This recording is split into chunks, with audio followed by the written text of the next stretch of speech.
On y est enfin, le niveau critique est juste sous nos pieds, juste là. On est le vendredi 28 février et on va faire ensemble un point sur le marché des cryptos qui saigne, qui saigne encore et toujours.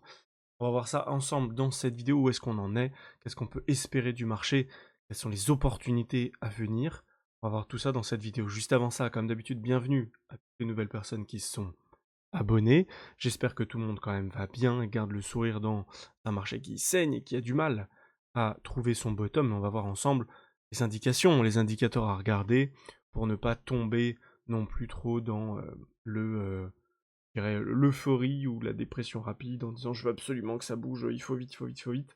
Et chaque jour qui passe est un poison pour le corps et c'est pas bon de réfléchir comme ça. Donc on va voir ça ensemble. N'hésitez pas à vous abonner si c'est pas déjà fait. Bienvenue à tout le monde. Un petit like, un petit commentaire, et on est parti. Alors, on est parti directement. Alors, déjà sur le marché, en termes de volume, les volumes se sont un peu calmés. Les volumes se sont un petit peu calmés. Alors, ils avaient bien repris il y a 2 jours, mais ils sont recalmés à nouveau. Alors, on est quand même sur des volumes qui sont quand même importants, hein, mais c'est quand même moins important que ce qu'on avait eu sur bah, là, il y a 2 3 jours. Maintenant, en termes de marché, on est toujours sur des baisses importantes. Des baisses très importantes. On voit notamment le Tao qui est beaucoup apprécié des gens, qui se mange une claque quand même très importante. Donc le Tao actuellement c'est 300 $ unité. Si on regarde au mois ou à l'année, on voit ici qu'on n'est plus très loin des points bas qu'on avait posés vers 215 $. On n'en est plus très loin en fait. On n'en est plus très loin. Et de manière générale, le marché connaît une chute importante. Maintenant, on va regarder graphiquement parlant à quoi ça correspond. Juste avant ça, petit point sur les indices de Crypto Fear and Greed.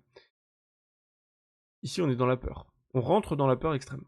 On est en train d'y rentrer, on n'y est pas venu de toute l'année, et depuis très longtemps, hein, on n'était pas venu aussi bas, on était descendu à 26, on est actuellement à 21, donc on est dans une peur très importante, et plus ça va être le cas, plus il y a des probabilités de construire un bottom, tout simplement. Comme d'ailleurs ici on l'a vu en novembre-décembre, cupidité extrême, les gens se sont positionnés, le marché est monté encore un petit peu.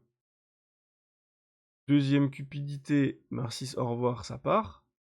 On a eu une première phase de peur, on rebondit. Deuxième phase très importante, de peur extrême, où là, les gens vont vraiment paniquer sortir, alors que c'est le meilleur moment pour maintenir nos positions.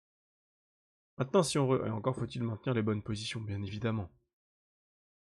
Si on regarde dans Crypto Fear and Greed, sur alternative.me, on voit qu'on arrive, ça y est, on y est enfin. On est sur notre phase extrême. Hier, on était à 10, aujourd'hui, on est à 16. On est sur une période très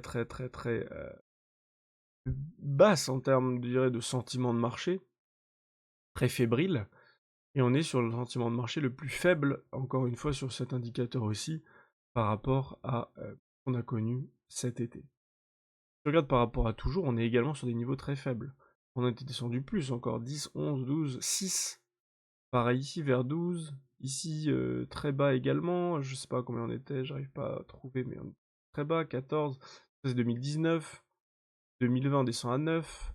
2021, on descend à 14. 23. 16. 6. Là, ici, pareil, on est descendu à 20 à peu près. 25, 26 aussi. Et là, ici, on descend à 10. On est descendu très bas. Donc là, on est très proche des bottoms. On va voir graphiquement parlant à quoi ça correspond. Et c'est intéressant parce que graphiquement parlant, on est aussi proche de bottom. Alors pourquoi on est proche de bottom? Alors déjà, il y a une chose à prendre en compte, c'est prendre du recul. Prendre du recul sur ce cycle, ça veut dire quoi? Ça veut dire qu'en 2012, entre le point bas et le point haut, on a mis à peu près 350, 380 jours. Je suis pas précis à la journée près ici parce que bon, j'ai pas zoomé pour le cycle de 2012, mais que je prends pas trop en compte, entre à peu près aux alentours d'une année entière. 2016, 2016, on est plus sur 520 jours. 520, 530 jours. Pour aller faire entre la date du halving et la date de notre sommet. Halving 2020, halving.haut, 560 jours. Et actuellement, par rapport à la date de notre halving qu'on a connu en avril 2024. Si on reprend une moyenne entre 525 et 560 jours, donc à peu près 530-540 jours, ça, on se retrouve à une date de début octobre. Donc que je vous ai mis en jaune ici. Je vous ai mis en jaune. Et donc avec un premier objectif qui est ici aux alentours des 125 à 150 000 $. Après on aura d'autres objectifs en haut. Le deuxième gros objectif, pour donner un ordre d'idée, c'est entre 180 et 210 000. Je pourrais même être plus précis. Bon, je le ferai pas dans cette vidéo, on refera une vidéo pour être encore plus précis. Mais globalement, voilà ce à quoi on va s'attendre. Donc ça veut dire qu'on a encore le temps.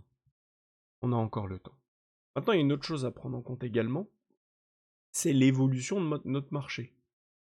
Alors l'évolution de notre marché, ça veut dire quoi? Ça veut dire que globalement sur BTC, tant que on est dans point bas, point haut, je maintiens la ligne ici des 0,382 qui est ici. Tant que je maintiens ça en weekly, je suis bien en weekly, tant que je ne clôture pas en dessous, ça tient, objectif aller plus haut. Si on regarde actuellement, on prend à nouveau point bas, point haut, 0,382 qui est ici. Tant qu'on maintient cette zone en weekly, et je précise en weekly, c'est-à-dire qu'on peut clôturer en dessous en daily, en journalier, mais il faut que une bougie égale une semaine, on clôture au-dessus. Tant que ça c'est maintenu, on peut très bien faire une grosse purge comme on fait, faire une mèche en dessous, on maintient, on repart, termine, au revoir.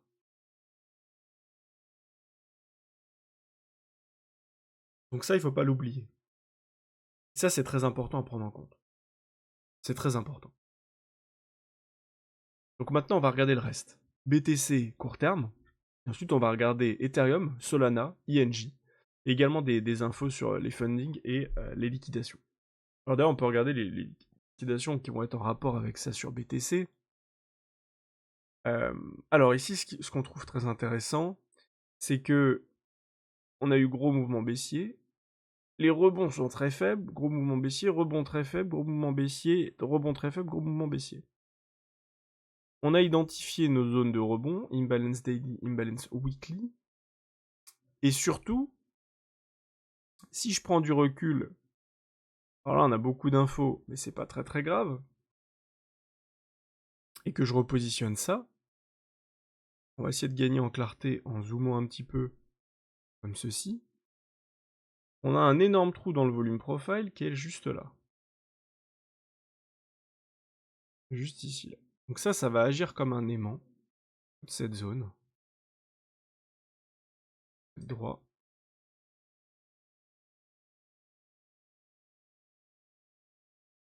Tout ça va agir comme un aimant. Et globalement, ça veut dire quoi? C'est-à-dire qu'on a un trou dans le volume profile qui est important ici, et donc que le marché, à partir du moment où il perce ici les 95, si jamais on n'a pas de retour instantané, l'objectif ça va être de venir récupérer tout ça pour faire paniquer tout le monde, baisse ultime, et la baisse ultime peut nous emmener globalement autour des 70 000, 72 000 $, avant qu'on ait un rebond important. On n'est plus très très loin, ça chute fort. Ce que je trouve très frustrant, moi c'est surtout qu'on n'ait pas de rebond, et du coup ça nous empêche, alors à la fois pour certains de se hedger, mais ça j'en ai déjà parlé plusieurs fois, qu'il fallait se hedger, c'était important de ne pas être trop positionné. Si vous êtes trop positionné et que vous vous sentez mal à l'aise, c'est qu'il y a un problème en termes de taille de position déjà. Donc ça c'est important. Et surtout, au-delà de juste se hedger, c'est également pouvoir shorter. C'est-à-dire faire des trades au quotidien. Et là c'est vrai qu'effectivement, si on zoome en 1 heure, eh bien on a identifié nos zones pour shorter. Ici on avait eu des zones pour long, prendre un TP, sortir, etc. On n'avait jamais atteint notre target maximal, on avait toujours atteint la target 1, mais pas la target maximale. Finalement le marché s'est retourné. Bon, du coup en se retournant, ici on a un potentiel de rebond dans la zone d'imbalance pour re-shorter, on n'a pas pu le faire. Ici pareil, on a rebondi, est-ce qu'on a pu le faire? On n'a pas pu le faire.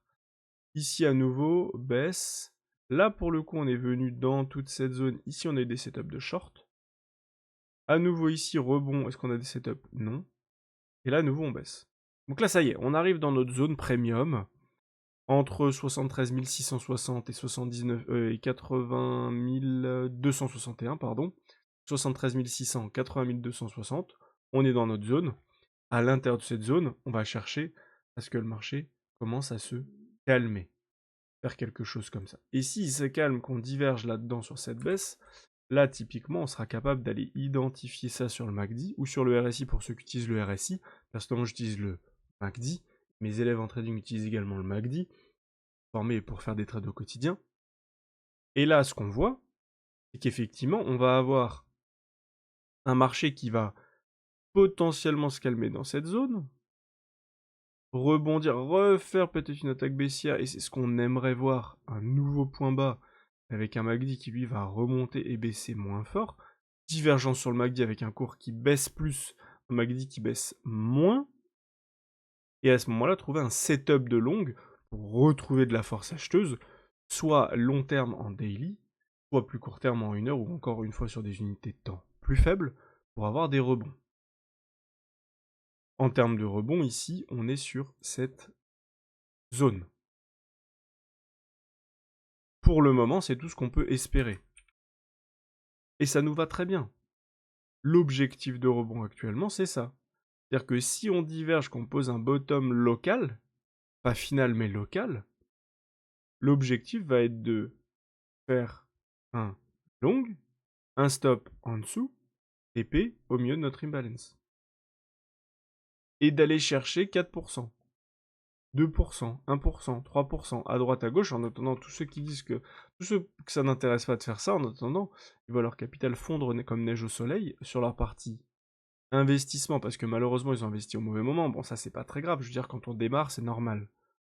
Faire des erreurs et de pas arriver au tout début. Parce que quand on est tout en bas, personne n'en parle.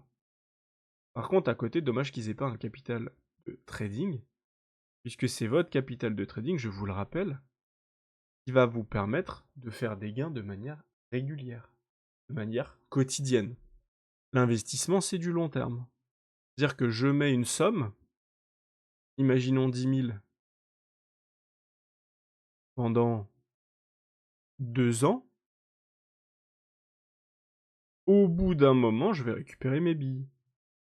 Si je fais du trading et que j'ai 10 000, au quotidien, je vais faire du cash.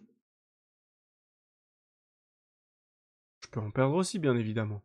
Mais je vais sécuriser mes positions pour être sûr de faire maximum 1% de perte par jour, ou par trade en tout cas, pardon, et 1% ou plus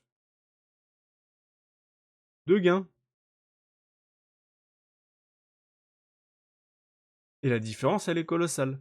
D'un côté, vous avez un potentiel très important de hausse, et un potentiel de perte très important, et vous pouvez être en perte pendant longtemps, et ça vous déprime, et vous êtes saoulé, vous voulez plus rien regarder, etc. D'un autre côté, vous avez quelque chose qui est beaucoup plus régulier, beaucoup plus structuré.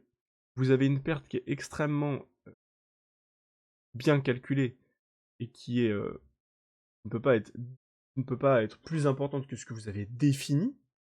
Et ça, les gens ne le savent même pas. Ils pensent que le trading, c'est très risqué, alors qu'en fait, on prend moins de risques au quotidien quand on fait de l'investissement. Et l'objectif, c'est pas d'avoir comme un investissement, c'est-à-dire j'investis 10 000, pendant longtemps ça fait rien, et d'un coup c'est exponentiel, ça explose. En trading, ça va être de plutôt avec ces 10 000 d'avoir une évolution très très faible, mais croissante de notre capital, pour petit à petit faire une augmentation. Et donc là, vous avez l'augmentation sur l'échelle de l'argent, et ici vous avez l'échelle du temps. En investissement, j'investis ici, j'espère faire une grande hausse, mais en vérité, on va faire ça, grosse hausse, grosse baisse, on va être beaucoup en perte, et finalement, ça va finir par gagner beaucoup, potentiellement. La différence, c'est qu'en trading, je vais créer au quotidien ma routine pour que tous les jours, toutes les semaines, tous les mois, du cash qui rentre, je sois capable de faire évoluer mon capital. Et donc le premier mois, peut-être que je vais passer de 10 à 9 500 ou à 10 500. Et le but, c'est qu'à long terme, je puisse faire 10 000, puis 10 500, puis 11 000, 12 000, 12 500, 13 000, 14 000, 15 000. Et en fait, plus vous allez augmenter votre capital, et plus les pourcentages que vous allez gagner tous les mois représenteront plus d'argent. Ça, c'est un concept que voilà, qui me tient vraiment à cœur d'expliquer beaucoup, souvent, pour vous rappeler ce qui est important. Si vous voulez vous construire une indépendance financière, c'est important de réfléchir sur les bonnes solutions à mettre en œuvre. Quoi qu'il en soit, sur BTC, pas de signe de bottom pour l'instant. On a identifié notre 0,382, on a identifié notre grosse zone d'imbalance weekly, plus notre grosse zone de trou dans le volume profile. Si on regarde sur Ethereum les équivalences, on va prendre notre point bas, point haut. On a un double top ici parfait. Hein. Là, c'est pareil, ça se sera vite recomblé un jour. On a cassé les 0,382, direction du coup les 0,618, 0,786 là-dedans. L'objectif, c'est de poser un bottom dans cette zone. Voilà, tout simplement. Et là, on a touché cette zone déjà, ça y est. On a touché cette zone, on en a profité pour récupérer la liquidité en dessous de ce point. Juste là. Donc maintenant, il va falloir développer un bottom. Ça va prendre du temps. Ça peut se faire rapidement, certes, mais ça peut aussi prendre du temps. Et après, repartir. Peut-être pas aussi longtemps, mais globalement, c'est l'idée. Sur Solana, pareil. Point bas. Point haut. Casse mes 0,382. Réellement. C'est-à-dire que quand je me mets en weekly, puisque c'est en weekly qu'il faut une clôture en dessous, là, ça tient. C'est-à-dire que oui, on est sur les 0,38, on est un peu en dessous, mais de manière générale, on est dessus. La semaine d'après, voilà, on reste dessus. Voilà, ça tient, ça tient, ça tient. Quand ça casse réellement ici, objectif 0,618. Et 0,618 ici, 0,78, ça correspond à ça. Et bizarrement, ça correspond à quoi? À nos anciens points bas. Juste là. Juste ici, là. Nos anciens points bas. Où on a de la liquidité qui va traîner. Donc avec notamment ce point bas aux alentours des 110$. Et au lieu que tout le monde panique et se dise que c'est la fin du monde, on va plutôt faire ça, poser un bottom et repartir. Tout simplement. Si on regarde INJ maintenant, terminé sur INJ, point haut, point bas, point haut, 0,382 se sont fait atomiser. Vu qu'ils se sont fait atomiser, direction quoi? Les 0,618, 0,786 dans cette zone. Objectif, trouver un bottom dans cette zone. Vu qu'on est sur une halle plus volatile, je vous rappelle que le deuxième niveau, 0,78, 0,86, il est quand même à prendre en compte. Une zone premium, vraiment très très très premium. Quand je dis premium, c'est-à-dire que c'est une zone très importante pour vous, vous devez vous en rappeler. Et oui, on a de l'imbalance. Et ici, notre zone d'imbalance qui est juste là, est une zone qui a beaucoup de chances de se faire combler.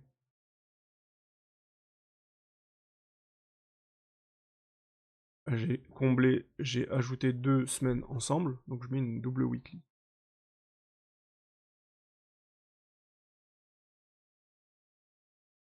« 0,5, 0,3. Recherche personnelle, on n'a pas d'imbalance ici. Ça intéresse. Et pareil, l'objectif, développer un bottom. Tout le monde panique, on vient en dessous de certains lots, tout le monde se dit bah c'est terminé du coup. On va développer un bottom, ça peut prendre du temps et on repart. Et l'objectif c'est ça, tout simplement. Actuellement sur les fundings et sur les liquidations, on voit qu'on a des pics de liquidation très importants sur BTC actuellement. Alors, quand je dis des pics de liquidation importants, c'est beaucoup moins important que ce qu'on a connu fin de bull run 2021, mais forcément parce qu'on avait eu une euphorie plus importante. Plus d'euphorie, plus de gens qui se positionnent comme des porcs avec des effets de levier de fou, et donc les liquidations sont beaucoup plus importantes. En plus de ça, les chiffres aujourd'hui sont pas forcément les bons. Forcément, ça joue. Mais par contre, quand on voit sur cette montée, on voit que sur cette montée, on a souvent eu un pic de liquidation fort, on repart, des pics de liquidation fort, on repart, pic de liquidation fort, on repart, pic de liquidation fort, juste ici, on repart. Pic de liquidation fort à nouveau. Il n'y a rien de bien sorcier non plus. Ça fait mal, c'est sûr, c'est chiant. Par contre, on voit qu'ici, on a quand même ici 400 millions, 400 millions, 300 millions. Le total fait quand même plus d'1 milliard. Ici, on était à 400 millions, rien avant, rien après. Donc en fait, ici, on liquide, on liquide, on liquide massivement pendant plusieurs jours. Et ça je veux dire, ça laisse des traces, et forcément, ça veut dire que les gens sont en train de se faire atomiser, qu'on est en train de sortir beaucoup de monde sur le marché, tout simplement. Sur les alts, c'est différent. On a les fundings qui sont passés dans le négatif depuis début février. On ressort très légèrement, on est toujours dans le négatif, on est dans une ambiance très très très morose. On a besoin de sortir beaucoup d'argent du BTC également, et donc les alts souffrent, mais moins, elles souffrent moins au final, parce qu'elles sont déjà souffert, même si les gens s'en rendent pas vraiment compte. Et quand je vois la baisse violente de Solana, maintenant ça baisse, et maintenant que les gens paniquent, mais la grosse baisse a été faite en fait. Concernant les liquidations, c'est pareil, on a eu des pics de liquidation monstrueux début février, et depuis, on a moins de liquidations. Donc le marché continue de baisser, mais il y a moins de liquidations. Et ça, c'est plutôt intéressant pour les acheteurs, puisque ça veut dire qu'il y a moins d'acheteurs à liquider. Il y a bien un moment donné où on va faire ça, on va arrêter de liquider, et l'objectif sera de liquider dans le sens inverse. Tout simplement. Et surtout de repartir en fait, puisque là, au-delà de liquider, liquider tout le temps, tout le temps, tout le temps, on va repartir dans un marché qui sera plus sain. Et c'est très important. Maintenant, il faut développer un bottom, ça peut prendre du temps. Il faut laisser le temps au temps maintenant. Développer un bottom, ça prend du temps.